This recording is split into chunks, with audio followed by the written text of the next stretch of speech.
Hello everyone. Hello everyone. We are back for another episode of Talk to the Chip. Another exciting episode of Talk to the Chip. Yeah, another exciting episode with an under-recognized composer. Yes. Shockingly under-recognized composer, Halim El-Dabh. Halim El-Dabh. Yes. Yeah, we're going to talk about the compilation works by Halim El-Dabh, which span a wide,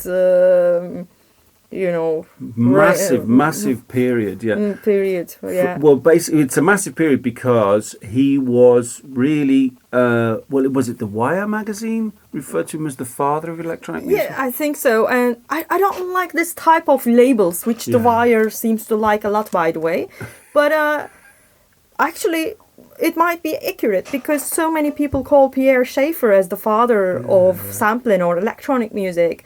But Halim El-Dabh composed this type of music before Pierre Schaeffer or before John Cage, although we are not in a competition of who is the father, who is the first, who is the queen, whatever here. But I think it would be quite accurate to say he composed one of the first music concrete pieces that is known to us. 1944. 1944. So that's during the Second World War. Yes, that's how long ago it is. Because of course, history is different from an Egyptian. By the way, he is Egyptian, but history is different from an Egyptian point of view. So, in Europe, of course, we always consider, and the same applies to the States. We consider like the modern times to be post-war, and electronic music is a post-war art form. Yeah, whereas of course, it was not the case. For him, it was a very different timeline. Yeah, so 1944 was an incredibly creative period for him. For him, yeah, and in Egypt, it seems. Also, Turkey was one of the neutral countries at the time. But of course, even the neutral countries were being affected by the war with famine and all the crises. However, it was a creative time when El-Dabh explored tape and wire recorder. Wire recordings. The more, it would be more accurate to say the wire recorder. In fact, this piece that was remastered and introduced much later on is called the wire recorder piece, and basically it's a recording of a zar ceremony. Zar is a type of exorcist. Well, I've got a really nice quote, a really nice introduction to zar on this website, the Daily Zar Sabah. ritual. Yeah. Do you want to talk about the Zar ritual? I'll just quote this really nice way that it's described here. Egypt's Zar ceremony is a healing cult that drives out possessing spirits, sometimes called jinns or demons. And they've been mentioned quite a lot today. Apart from being an ancient tradition considered pagan practice by Islam, it is an essential part of the Egyptian culture, accompanied by drums and dancing by women who found a place to shine amid strict patriarchy. There you go. So the composer himself in an interview mentions that Zar is about women. It's all women that are doing this ceremony.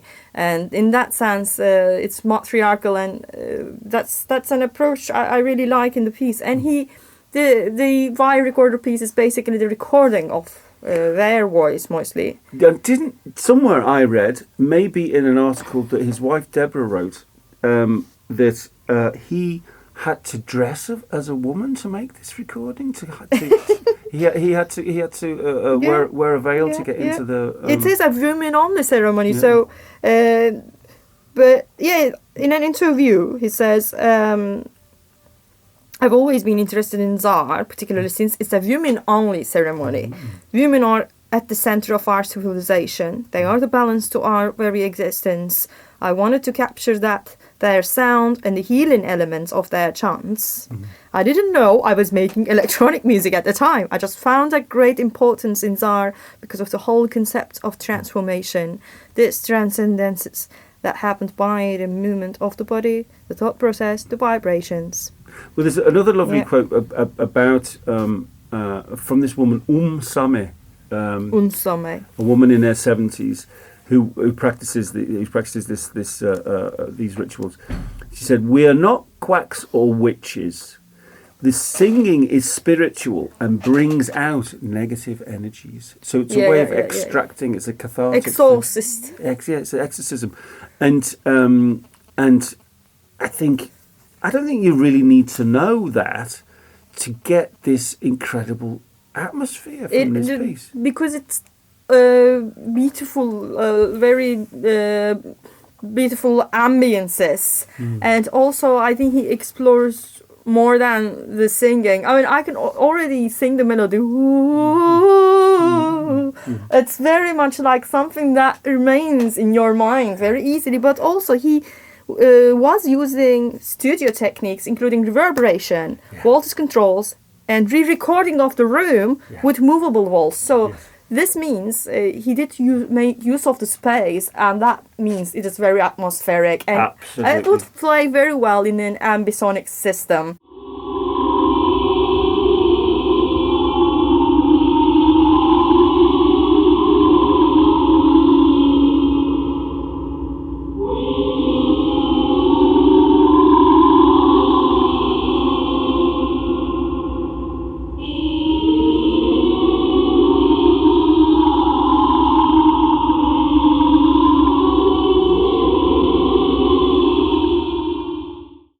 Doesn't that fit very well into a surround setup? It is composed like that in a way. Yeah, it's I mean, mono, but the thing is that use of space is that I've experimented a lot with working in mono because it makes you think much more precisely and more clearly about balance and tonal relationship. Yeah. Because you can't just pan something away to the other side. When you keep your focus limited, you learn about something more. Absolutely. You need to. Absolutely. And with this piece, with all this first group of pieces in this collection, the atmosphere is absolutely incredible. It's so rich and such a strong atmosphere.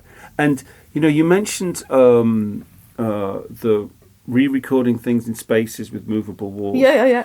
There's this fantastic effect that if you record something in a space, you get the reverberation of the exactly. space. Like, think of. I was going to say, Alvin Lucy, rest in peace. Yes. I am sitting in a room, and so many people recreated that now. So this type of a thing, he again, before John Cage, before Pierre Schaeffer. And but in a way, he's taken it a step further because what he's doing is he's recording in the space and then slowing down the playback. Yes. Now, when you slow down the playback of a recorded space, what you're effectively doing is doubling the size of the space. Yeah. You're making the walls, instead of 5 meters apart, 10 meters apart. The ceiling, doubling the size. Acoustics become bigger, and then that's maybe what explains the atmospheric feel in the wire recorder piece. Yeah. Well, I think it's in all those first how many of them were, like 6 of them in this collection. Yeah, that's all not have this incredible atmosphere to them. Yeah. And this thing of course, there's the ritual aspect and this sense of spirits. But I find reading about him, I found the ethnomusicologist side of him. That was the main thing, actually. To start with. And he's a real African intellectual. Reminded me a bit of Francis Bebe. Who I had the real kind of privilege to meet not long before he died, and worked with him in Paris. These incredibly smart African intellectuals have a gentleness to them. There's a gentleness to all these recordings. Yes. And the balance, nothing really is sharp. Nothing really jumps out in a aggressive way. It's all very, very, very gentle and calm and thoughtful in a way. And and that's another thing that gives it this very rich atmosphere. I think. One absolutely brilliant stuff. It is. But he was invited to work in the United States as a researcher with Fulbright scholarship at the time, and that meant he could become a U.S. citizen at some point. But even when he did that, he divided his life between Egypt and the U.S. And whenever he went back to Egypt, he was in a lot of African countries. To research and study the culture, the sounds, and then you have a huge amount of works that he created, not only electronic, but also orchestral works. He was full of culture. Well, there's a really fascinating... exposure to culture also. Yeah, what I thought was really fascinating was his first... degree. I mean, when was this? In the agricultural thing. Yeah. But then there's this quote from his wife was that he often related how having a degree in this field aided him in his contact with villagers and their songs, folklore, dances, and puppetry. At the same time, he was fascinated with the elements of sound and noise. So, knowing, basically, vast majority of African people and African culture is derived from subsistence farming, people who live with the land and the animals. Yeah. And if you understand that, then you understand where so much of the culture and so much of the music is coming from. That's actually a very good insight to mention. Wonderful stuff. Another thing is, the very, very first piece starts with drums.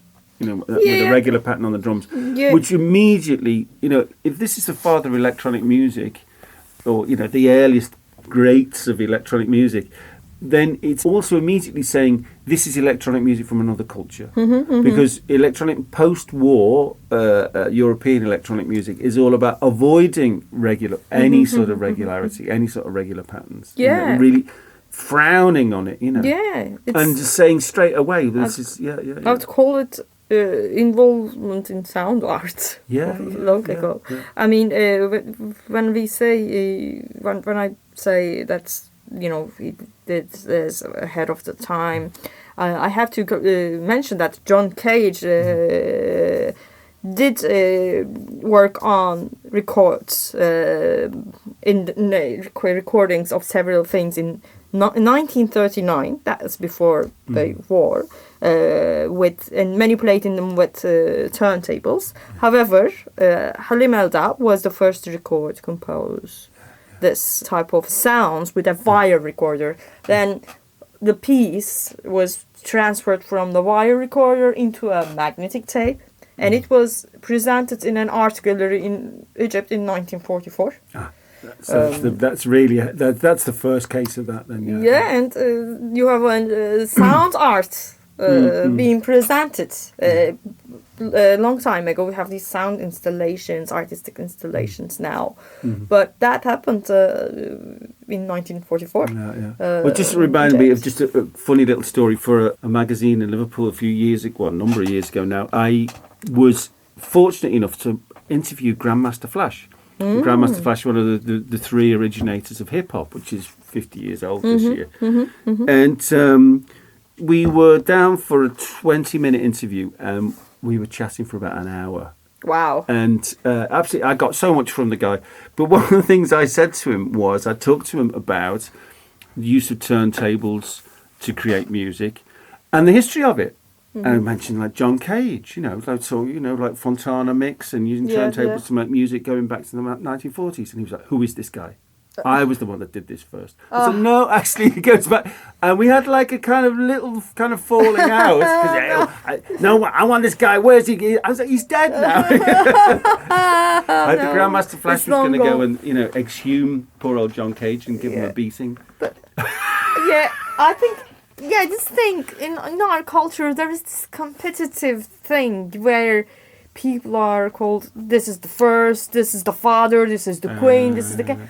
Whereas in arts, we don't need that because everybody is doing something, and all of these composers we mentioned here, whether they're the father or whatever they are, they did shape something. And at a time when some of those technologies were quite new they did innovation ahead of their time, so all of them deserve respect. Whoever did the recording first can be quoted that way. But it's just the way that history as a discipline functions. You have to put a date and a name next to things, and so that's a practical thing. But also the thing with Halim El-Dabh was, if he had stayed in Egypt, would he have been unearthed and discovered? That's my question. That's what I wonder. And there must have been so many other artists that we don't know about. And the thing that gave him access was the scholarship, the Fulbright scholarship to be in the United States, and he could access the Columbia Princeton Electronic Music Studio, one of the pioneering electronic music studios, and that's where he met John Cage, Vladimir Chesky, all the composers working in that studio, and that meant he became known. Yeah, it meant that he could access them, but also that we could access him. Exactly. That's how it is. But when I think about today's culture, when there is no limitation in hearing your voice or getting your voice heard, I just observe it a lot. Also in Turkey, I would see this a lot. Those people who speak a lot, whose voice got heard a lot, they become known more. Okay, but then they are becoming more and more appreciated. Whereas there are people who don't overpost things, who don't share everything everywhere, or who don't have connections with media or PR resources, but still deserve a lot of appreciation and recognition. And then that's part of the artistic culture, sadly. Those who talk more and who are connected more get heard more, and then they get these awards even. Whereas there are people who deserve a lot of that attention, but who just remain unrecognized, or who choose to be so. And you may choose to be recognized, and then you can work towards that. But yeah, my point is, it is a lucky, fortunate thing that this gem was unearthed, and still I don't think it is recognized well if we call others the father of electronic music. We don't have to use this term for anyone in any case, but when you do a simple Google search, you do not get many results about him and his works. And it is, of course, there is always a suspicion of racism, basically. There's always a suspicion of really not regarding works that come from Africa with the same with the same seriousness as they would if they'd come from New York, Berlin, or Paris. There you go. But that being said, my feeling is the African and obviously Middle Eastern origins of this work give it an incredible power for me. Yeah, I think that expressively, I think it's particularly, there's a group of them, Meditation in White Sound, Element Being and Primeval, Electronics and the Word, the brooding, complex atmosphere that he's created. I keep using that word because I just don't have a better one for it. It's difficult to find a word, and I think it's because this person was one of a kind, because he knew so many things, he saw so many things, different cultures, exposure to them, but also not only exposure, studying them, working on them, internalizing them, making art with them. That's making him really unique. Yeah, there's a technical thing going on that the when you're working with, especially very early on, tape and wire recorder technologies, you have a problem with the noise floor. They're quite noisy recording systems. So you always are kind of pushing the level of your signal so loud to stick over the noise. So the difference between your signal and the noise is as big as possible. What I find quite incredible is that even at this very early stage, he has an amazing control of the dynamics in the music. It's a very, very quiet, beautiful. So he was also adept at electronic practice. Absolutely. And really, also really impressive. There is a sense of humor, don't you think? I believe there is a sense of humor in his work. The interviews also mentioned that he was full of humor. A joker. Yeah, there you go. He was a joker. So he created there is this book he left behind, and it has more than 300 pieces of music, including operas and ballets. Oh, wow. And that also has the electronic music works we're talking about. So this guy was like the amount of works, but also the quality in them. It's not possible to measure that.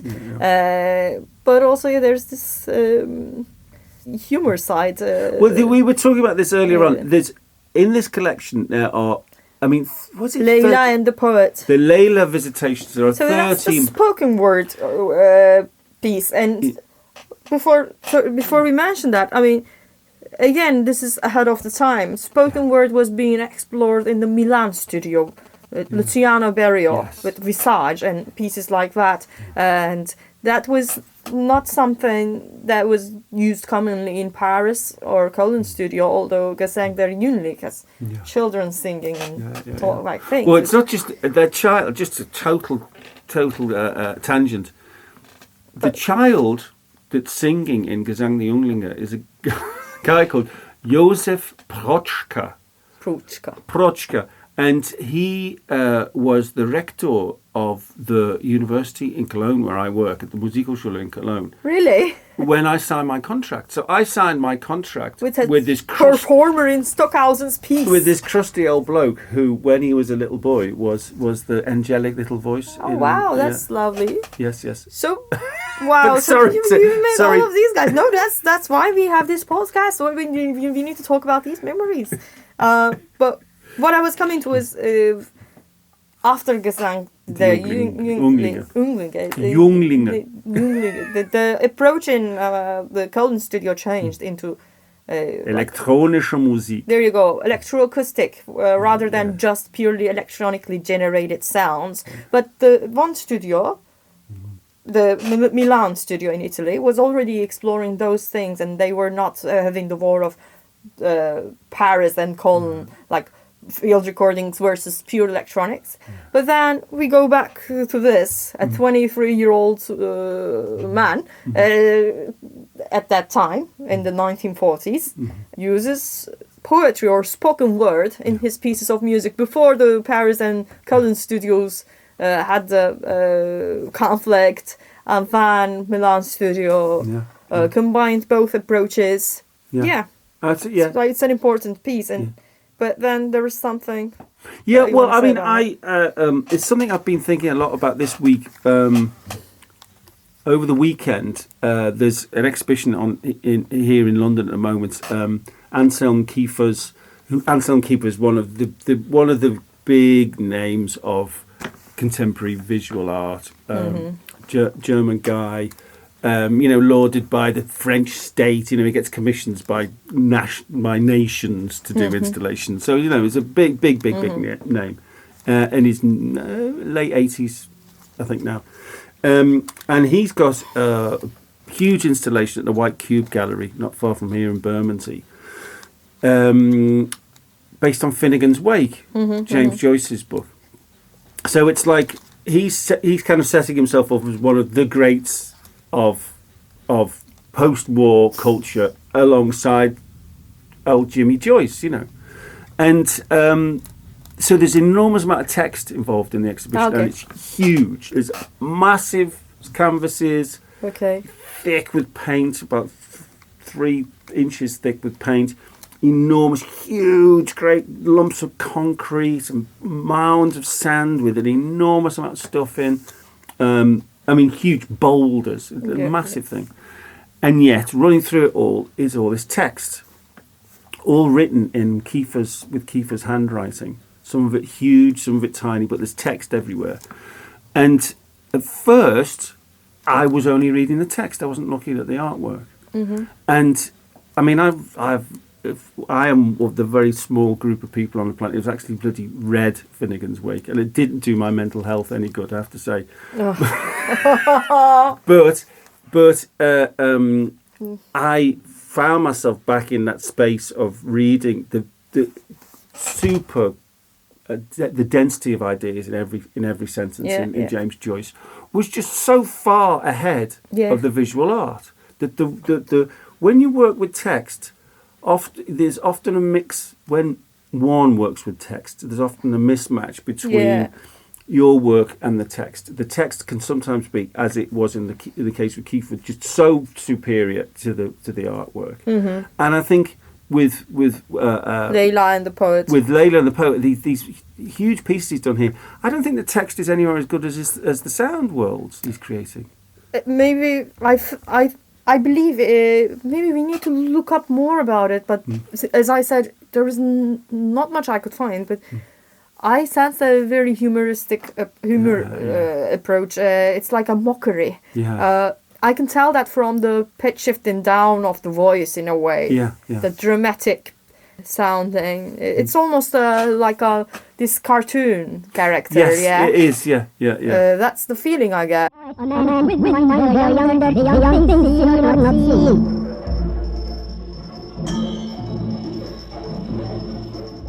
Well, cartoons, I mean, that's like a bit, we've talked about Todd Dockstader, who worked on cartoons. Oh, Tom and Jerry. And everything, yeah. And Mr. Magoo, I think it was that he worked on. Yeah. And, but Elsa Maria Parde, I mean, the voices. Wow.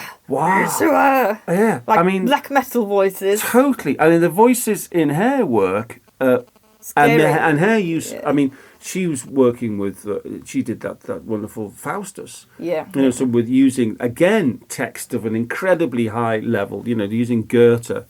And that works really well for me. Yeah, we need to talk about Luciano Berio at some point. Yes. That's also, that would be a great example too. But I don't think this is in the same league as that one. When I say the league, I'm not saying it in a derogatory way. Yeah. I say it, this is a different piece, different approach. Yes, I see as a piece of humor in it. Yeah. Although I can't know the intention now, but it just doesn't sound like that kind of well, again, I mean, it's you know, I'm text. Yeah, I'm composition. having flashbacks to the White Cube on Sunday I think afternoon. you've been traumatized. Traumatized by exhibition. Yeah, you were not in Abramovich exhibition by accident, were you? No, Okay. not in trauma of that degree.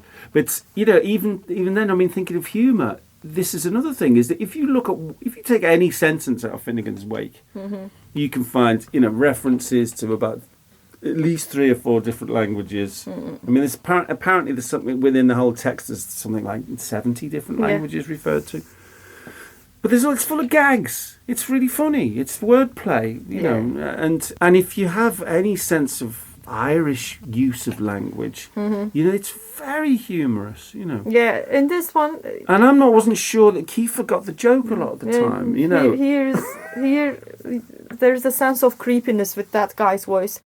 A woman is she, Lila, tied to man by love, in decree to kinship and tribe. But maybe that's also part of the culture, who knows? Yes, that we just don't get. Yeah. In the last 2 episodes, we covered 2 under-recognized composers. Yes. So, one female, one male. Yeah. But I think both under-recognized, their lack of recognition demonstrates prejudice. That does, yes. Yeah. So the lack of recognition for Janet B is of course because she's a woman. Because she's a woman, and the lack of recognition is because he's Egyptian. Yeah. Yeah. For Halim El-Dabh. Yeah. I wonder how it would be if he had another origin in the West. Exactly. But yes, they can discuss that maybe over beer. Yes, good. Okay. Over a pint. The sun is over the yard arm. Yeah, we talked about the pieces. Listen to them. Yeah, so this CD that we're talking about here that has this track listing is Halim El-Dabh, Crossing into the Electric Magnetic, which was released on Without Fear. The label is Without Fear from United States, US 2000. From 2000, yeah. Yeah, remastered. So yeah, go and listen. Please. Yes. Thank you for listening.